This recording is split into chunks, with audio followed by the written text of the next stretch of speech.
Hello friends, my name is Alan Burt and I am a host for this TV segment of Homeless Not Hopeless, which is an organization that takes care of people that have fallen into homeless condition. With me today is the co-founder of Homeless Not Hopeless, Billy Bishop, and Bob McGillveary, who is the Chief Operating Officer of its 4 houses. Welcome, gentlemen. Morning. Well, good morning, Al. Morning, Al. Well, today we want to talk about an event that's coming up, which is next weekend, Sunday, which is National Homeless Persons Memorial Day, which began in 1990. Cities across the country are holding memorial services for men and women that have died on the streets of America. Do either of you know the numbers that are, rough numbers that are coming up for the number of people that died in Cape Cod this past year in the homeless state? Seems to be, I read in the Cape Cod Times the other day, 31 people right here in Barnstable County. The count is now 33 as of today. 33? Yeah. Yeah. That's atrocious. That's really alarming. It's across the country. Well, last year, what's alarming is last year there were 7 or 9. It was much lower. Yeah. It was a lot lower. To go from that to 33. That kind of tells me we're doing something wrong here or something. We're not doing enough. Well, a lot of it, I know, a lot of it's from drug overdoses. And, that's become alarming. But it's, that's become alarming. And some people are under the premonition that people wind up being homeless because of the drugs, but in most cases it's the other way around. People become homeless and then they turn to drugs. Turn to drugs to fight the elements. Yeah, and it's... well, you get discouraged, you get depressed, you get dysfunctional, and the drug and alcohol abuse just kind of goes along with that. But you know, each of us have worked in this field for years, and you know, the normal thinking before you get involved is you know, the alcohol or drugs throws them into homelessness, and that can happen, but largely you listen to these people's stories, and they've had some incredible tragedies and obstacles that they got discouraged, they got depressed, they became dysfunctional, and they got in trouble. That's what happened. Being homeless is it's just the most horrible thing that had ever happened to me. I know that. I couldn't function. I couldn't think. How are you, if you're homeless, how are you going to go get a job? You don't have a place to take a shower, change your clothes. You don't have any clean clothes to begin with. You know, there's no laundromats in the woods. There's no showers, there's no anything. So a person goes homeless, he hasn't got much of a chance, and then the depression sets in, and then you take a person who's been working his whole life and he can't get up in the morning and go to work and take a shower and put clean clothes on and go to work. That's depressing. That's depressing.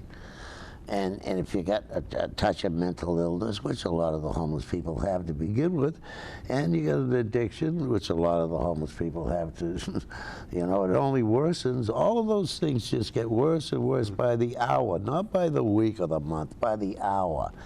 You go homeless, it's a shock to begin with. So your thinking isn't right as far as I'm concerned. So you're so depressed and so down on life and everything else. It's so easy to pick up a drink or a drug and take that pain away. Yeah, and all too many times people think it'll never happen to me. Huh. Right.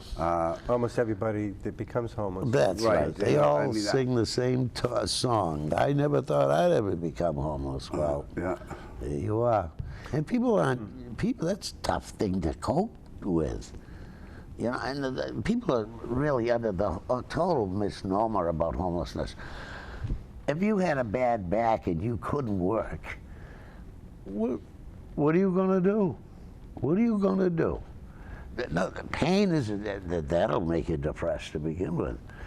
What happens if you're born with a little depression? Now you add the back pain on top of it, and now you can't go to work, so you don't make you go with Social Security or unemployment doesn't give you enough money to go rent a place of your own. But the rent is due. Oh, sure, the rent is due. The mortgage is due. Bang, you're homeless. Yeah.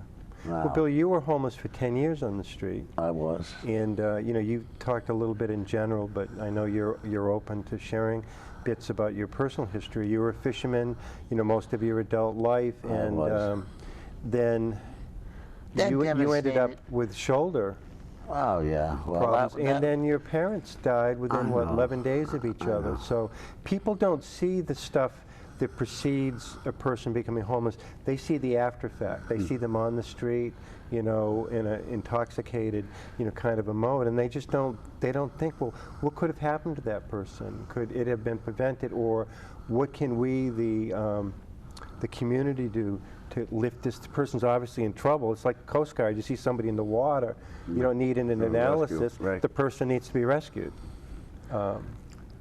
It's so many. It's a combination of so many different things. I went on Social Security disability when I got hurt with my shoulder. I was all done. I couldn't work anymore. All done. I ended up with 2 prosthetic shoulders, 3 back surgeries. So I wasn't going to. I just was unable to work. So when the unemployment ran out, I went on Social Security. Social Security doesn't pay enough money, you know. In my case, I don't make a lot of Social Security, so that doesn't pay the rent. So I had no choice. I had to go homeless. Well, I shouldn't say I had to. I suppose I could have lived with my mother and father, but they were elderly. And my mother and father came to me and said, "Listen, we don't want you homeless, Billy. This is why we have this home. This is your home. You have to stay here and stay with us. You don't have to go homeless, honey." But see, I'm an alcoholic, and I knew my mother and father did not drink. And from what I saw of my mother's family, that's why my mother didn't drink. Irish Catholic, and they drank, and they all died from alcoholism. And I sad to say it, they were nice people, but that's the real deal. So my mother didn't drink. My father never drank. So alcohol in my mother and father's house was just out of the question, and I knew it. That's why I said, I'll go live with some friends or something. You'll be homeless. Yeah, I know that. And you know, and my father said to me, if you go out there in those woods and you end up homeless, you're going to do things that your mother and I did not teach you to do, because you're going to be desperate. Those people out there, living out there, are desperate, and they have to do anything, whether it's to keep warm, to eat, to get clothes, whatever. You're going to become so desperate that you'll be doing just exactly what we raised you not to do.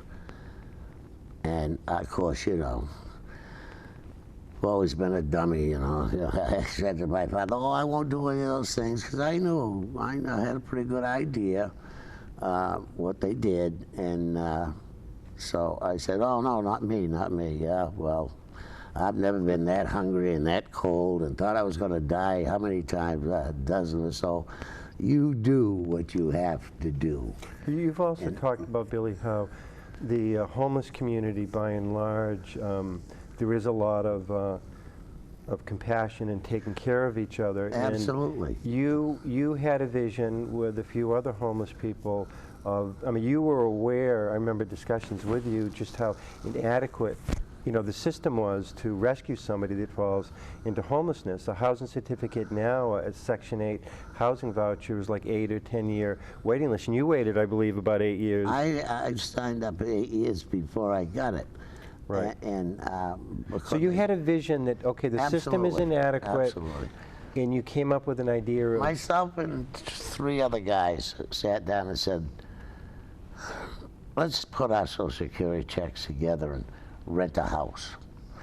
Well, everybody gets it on the 1st or the 3rd. By the time the 5th came, it was snowing and blowing or whatever it was doing, you had to get out of the weather. So we'd go rent a motel room for 2 or 3 guys, and by the time we pulled our money together, there was none left. Every penny we had, it took just to survive. and we were unable to put it together until we were very fortunate with you. Alan had a home that he had built for his mother-in-law, and it was too big for her. It made her nervous, so Alan came to me and asked me if I wanted to be a house manager. I said, I'd love to. So that was really the very beginning of Homeless Not Hopeless. And today, we have 4 houses and possibly a 5th one in the wings. So we talked about it in the woods. There was 4 or 5 or 6 of us that hung together, because that's the only way you can survive. If you're out there alone, you're going to die. You need help. You just can't do it. You can't do it. And there was 4 or 5 of us who used to hang right together tight and take care of each other. And I knew if we could do that in the woods, we can do it in the house. And whenever you said, hey, look, the house is too big for my mother-in-law, why don't you guys move in and promise me you'll take care of it? Well, I knew I couldn't do it myself, but I had trust that you could, and kept my fingers crossed. And yeah. you kept that together, and you began with the one house, a rental, and then a second house. And then, Bobby, when did you come to Homeless Not Hopeless? That's actually kind of a funny story, because at the time Billy was in charge, and I, unlike most people, I was kind of fortunate. I wasn't homeless for a long period of time. I had a couple of, just to give you a brief idea, I had a couple of bad accidents.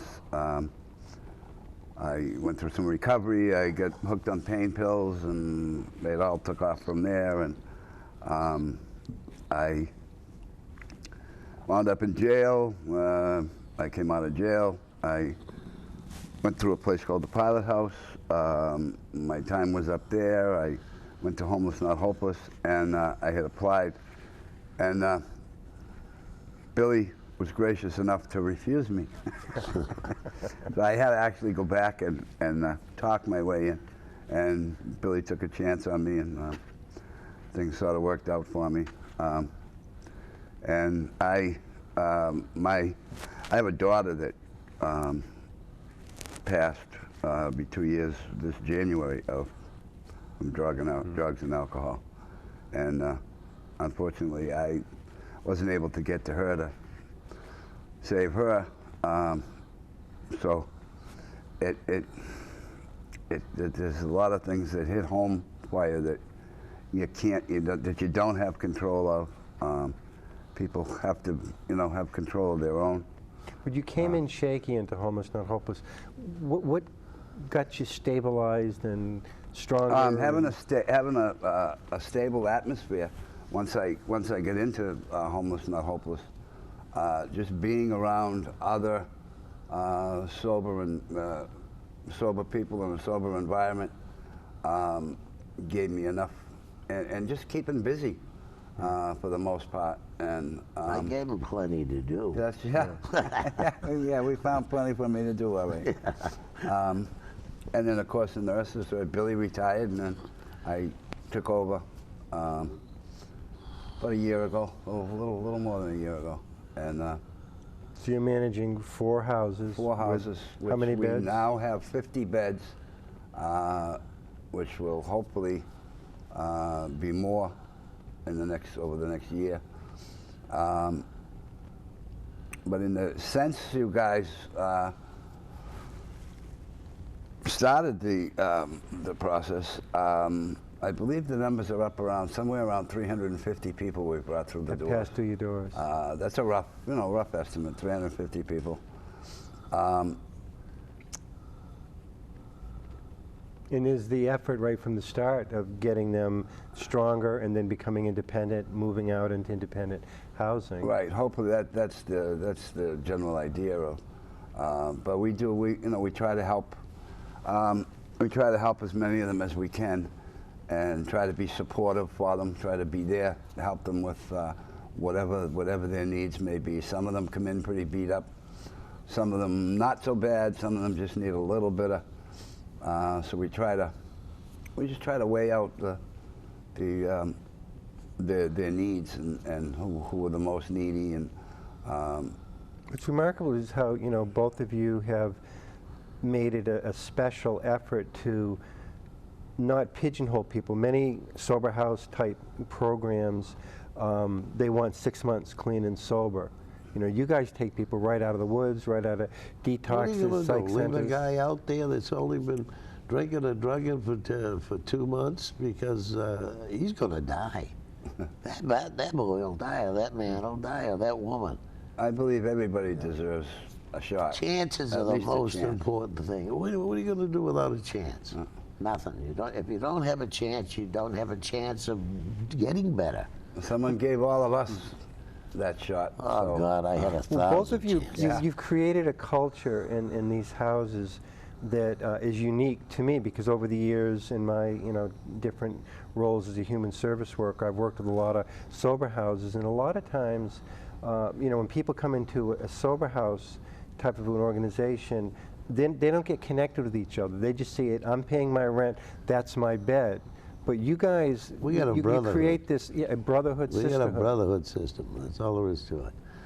And everybody deserves 1, 2, 3. I don't care how many chances. As long as the guy can show us he's trying, he's willing, and he wants it, he's going to get all the chances he needs. We were talking earlier about recovery being kind of like learning how to skate. Inevitably, there's going to be some slips and falls, and you folks do everything you can to, you know, keep helping the person back up and moving forward. And occasionally, it doesn't work, but right. almost always it you got to does. keep in mind too that there's an old saying that you walk 5 miles into the woods, you got to walk 5 miles to come back out. Some of them, when they come to us, they're just starting that journey to turn around at 5 miles. Some of them are at 2.5 miles. Or, you know, it varies. It different. You know, I've thought about that on many occasions. I drank for 50 years. I'll never forget this. I went to an AA meeting over in Falmouth that I'm trying to think of the name of it. It doesn't matter. It was a Catholic church, but it doesn't matter. It's St. Anthony's. And they had a speaker in there, and he was an old-timer. And I was in my 50s, I guess, so I was an old-timer too. But I was listening to the guy, and he said, you better remember this, because this is very important. If you walk 5 miles into the woods, you got to walk 5 out. And I'm sitting there saying to myself, oh my God, I drank for 50 years. I haven't got 50 years left. I haven't got 50 years left. I haven't got a chance. You know, that scared me. And I get up and I left that meeting. And I thought about it, and I thought about it, and I thought about it, and I prayed about it, because I knew I didn't have 50 years left. And I'm supposed to believe in what this AA is trying to teach me here. And so I went to that old guy the next week. I went back to the same meeting, and I said, hey, listen, pal, I haven't got 50 years left here. He said, you just come every day. You try your best. It won't be 50 miles back out of the woods for you. You'll get it. Little did I know, it took me a good 5 years to get sober. It really, really did. I never would have believed it. When I reached my 2-year mark, I said, oh, great, I'm sober. I wasn't sober. You know, these drugs do damage that you just gotta, in order to understand it, you have to live through it. This is why I always give everybody that another chance and stuff, because I know that some are going to get it and some aren't, and the ones that aren't, you got to give them every chance you can give them, so that, gee, maybe they'll get it. You know, You two are just so dedicated to doing everything you can to pull people out of darkness into the light. You can't save them all, but the success rate of Homeless Not Hopeless is pretty incredible. Well, fortunately, alcoholism and drug addiction is a disease, and fortunately, it's treatable. It's a treatable disease. Right. So it can, you know, it can be treatable like anything else. There's stages of. Some people are farther into the stages than others, and there are people out there that unfortunately are never going to get it. But you keep But trying you have to help to them try. as you can. That's exactly what they said about me. You know how many people gave up on me? Well, you know, but you know, I mean, he's too far gone. He's you know. You're a hard fish to catch. And I thought I was too far gone. Honest to goodness, I really, really did. I still don't believe I'm sitting here today. I'm here, but I know I'm here, but. Well, on the 21st will be the memorial service at the Highness Federated Church, where I guess we'll be praying for, over 30 lives that have been lost in different ways. Not only have people died on the streets, but just being homeless for too many years, life expectancy. Heidi Nelson, the CEO of the Duffy Health Center, talks about you don't live as long because damage has been done to your body. So tonight you guys are going down to the Wacoit Congregational Church in Falmouth, speaking to the community about the homeless situation. So in a sense, this weekend, you folks will be talking about homelessness, about the people that are alive, and next weekend will be a memorial service for the people that have died. What was your basic message you want to, cover tonight in Falmouth? I would like myself, and Bobby and I have talked about this in the past, but the people out there, you people that watch these shows, Public awareness. Public awareness is very big. I'd like anybody who doesn't know anything or thinks they know something about homeless, it's so important that this message gets across. The homeless population, right here, all over the country, but we can't cure the country. We got all we can do to do the little Cape Cod, but those people out there, they've got diabetes just like you. They've got heart disease just like you. They've got all the illnesses that all of us have sitting at home. How would you like to be out there with that illness? That's a war you can't win. You can't get better. You go to the Cape Cod Hospital, that's a public hospital, so they got to treat you, but that doesn't say they got to like you. And it doesn't say they even watch you coming through the front door. They're tired of the homeless. Nobody wants to be homeless. That's right. But these people... So there's a prejudice that you're hoping to... the point I'm trying to bring across right now is those people out there are human beings, and they bleed just like the rest of us. They cough and choke like the rest of us. They get all the sicknesses the rest of us got. And how would you live out there with all those illnesses? It isn't bad enough you're homeless, but you don't even get proper health care. You're not eating properly. This is why these people die. Well, they We die gotta so get much them earlier, off like you. the street. They gotta come off the street. And it's pretty well known that there isn't enough federal monies or state monies the to towns address have got to step up to the plate. They have never done this on Cape Cod. Who can make them step up to the plate? All these towns on Cape Cod who send hyenas, they're homeless people every single day of the week. At Homeless Not Hopeless right now, we probably have 5 or 6 people from the islands, because there's no facilities for these homeless people on Nantucket and the Vigan. So they ship them over the mainland. The towns on the mainland ships everything to Hyannis because it's cheaper for them to do that. Yeah. Well, it's because they've got the shelter. Or any of the surrounding That's towns. baloney. Because Everybody on Cape, let me say, everybody on this Cape knows that, God bless Rick Presby, he has saved thousands and thousands of lives with all he's trying to do.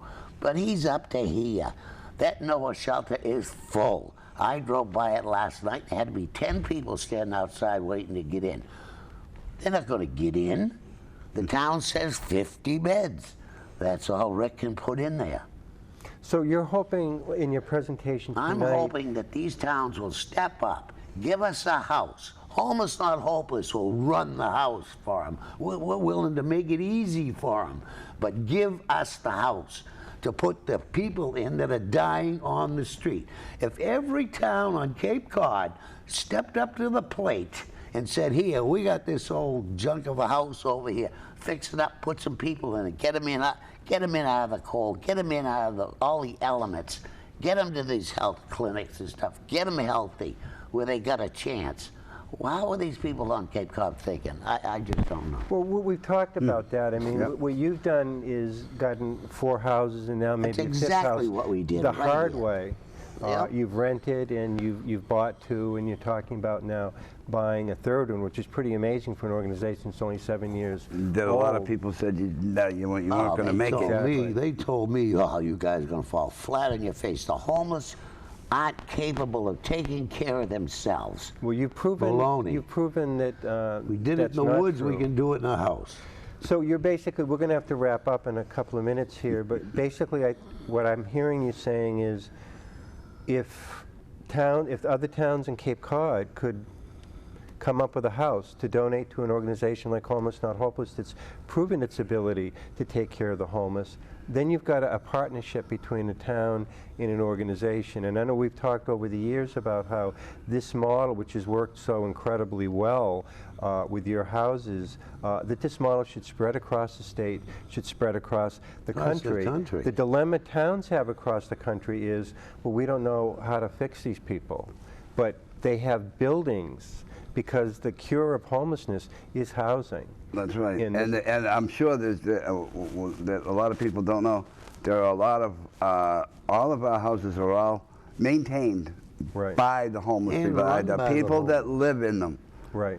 If the towns would step up, if they had a house that we could fix up, they'd be fixed up so that if it came time for us to go and we had to move on, they'd have a piece of property that would be worth something. Well, we have yours, and maybe somebody watching from a town might want to talk to a public official about, Homeless Not Hopeless, and I'm sure all the town managers are aware of the work that you guys have done, and who knows, maybe you'll get a phone call. I know I've presented over the years to the Assembly of Delegates about that idea, that you do have houses just sitting there, and you've got an organization that knows how to help the people. You provide the building, you'll supply the people. Homeless Not Hopeless, 310 Ocean Street in Hyannis. The phone number is 508-957-2334. And private donations from individuals and businesses are greatly needed. So again, this week, tonight we'll also have my annual sleep out where myself and about 7 other people will sleep out. We're the non-homeless people, and we are just doing this for, I guess, a gesture of we understand we care. And the following weekend will be about the people, and I'm not sure if this will air by then.